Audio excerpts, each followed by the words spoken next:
உங்கள் அனைவருக்கும் என் வணக்கத்தை தெரிவித்துக் கொள்கிறேன். பலர் இங்கே கூறியிருக்கிறார்கள், இந்த அமைப்பு மாற்றம் ஏற்பாடு எதற்காக, எத்தகைய சூழ்நிலையில் நடந்திருக்கு, அண்ணன் மூர்த்தியிடம் கொடுக்கப்பட்டிருக்க பொறுப்பு என்னவென்று. நான் பல இடங்களில் கூறியிருக்கிறேன், ஒரு கட்சியை நடத்துவதற்கு அடிப்படை திராவிட இயக்க தத்துவத்தின் இன்றைக்கு செயல்பாடாக இருக்கும் திராவிட முன்னேற்றக் கழகத்தை நடத்துவதற்கு மாண்பு முதலமைச்சர் கழக தலைவர் அவர்கள் பல்வேறு திறமை வாய்ந்த பல்வேறு பொறுப்புகளை வெவ்வேறு நபர்களுக்கு வழங்குவார். சிலருக்கு திரளாக கூட்டம் கூட்டி ஏற்பாடு சிறப்பாக செய்ய திறன் இருக்கும், சிலருக்கு ஊடகத்தில் சிறப்பாக பேச திறமை இருக்கும், சிலருக்கு சிறப்பாக நிர்வாகம் செய்ய திறமை இருக்கும், சிலர் விளம்பரத்தில் சிறப்பாக இருப்பார்கள்.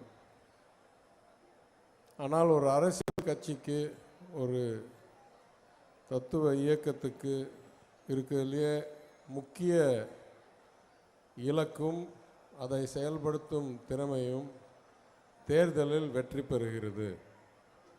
ஏனென்றால் தேர்தலில் வெற்றி பெறாவிட்டால் ஆட்சியை அமைக்க முடியாது. ஆட்சியை அமைக்காவிட்டால் நம் கொள்கையின் அடிப்படையில் எந்த நிதி ஒதுக்கி திட்டம் சட்டம் உருவாக்கி சமுதாயத்தின் மாற்றத்தை கொண்டு வர முடியாது.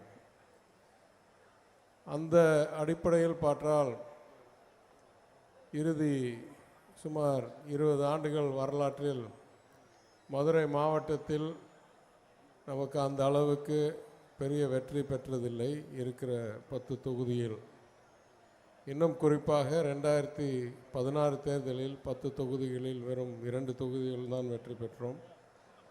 2021 தேர்தலில் 10இல் 5 தொகுதிகளில் வெற்றி பெற்றோம். மாநில சராசரியை பார்த்தால் இது குறைவாக தான் இருக்கிறது.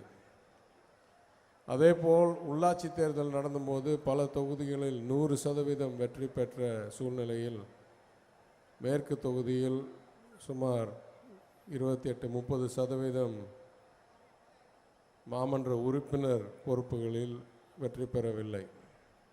எனவே இந்த கூட்டம் சிறப்பாக அமைந்திருக்கு, நல்ல ஆரம்பம் என்று நான் கூறினாலும் 3 முறை தொடர்ந்து இந்த தொகுதியில் மாற்றுக் கட்சி வெற்றி பெற்றிருக்கிற சூழ்நிலையில் நம்மளுக்கெல்லாம் உழைப்புக்கு இது ஒரு ஆரம்பமாக இருக்க வேண்டும் என்று கருதுகிறேன்.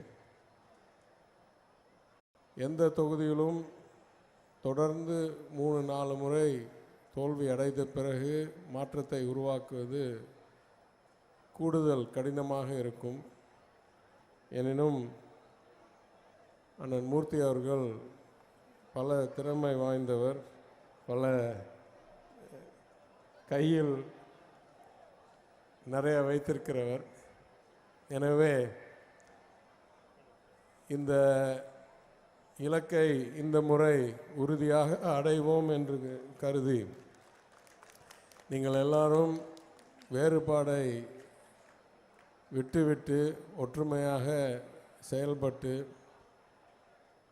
ஏனென்றால் எனக்கு அனுபவம், எங்கேயெல்லாம் கழகத்தில் எல்லோரும் ஒற்றுமையோடு செயல்படுகிறோமோ அங்கேயெல்லாம் வெற்றி வாய்ப்பு சிறப்பாக இருக்கிறது என்றுதான் என்னுடைய அனுபவம்.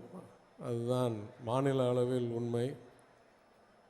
பல ஆண்டுகள் திராவிட முன்னேற்றக் கழகத்தின் தகவல் தொழில்நுட்ப அணியை திட்டம் வகுத்து உருவாக்கி நடத்தினவன் நான். எனவே எனக்கு 234 தொகுதி தகவலும் ஓரளவுக்கு இன்னும் மனதில் இருக்கிறது. இந்த தொகுதியில் வெற்றி பெறுவது கடினமான பணியை தவிர ஆச்சரியத்தக்க அளவுக்கெல்லாம் பணி இல்லை. இந்த நிர்வாக சீர்திருத்தமும் மாற்றி அமைப்பும் நல்ல வகையில் விளைவு கிடைக்கும் என்று நம்பி விரும்பி உங்கள் அனைவருக்கும் என் வாழ்த்தை தெரிவித்து விடைபெறுகிறேன். நன்றி.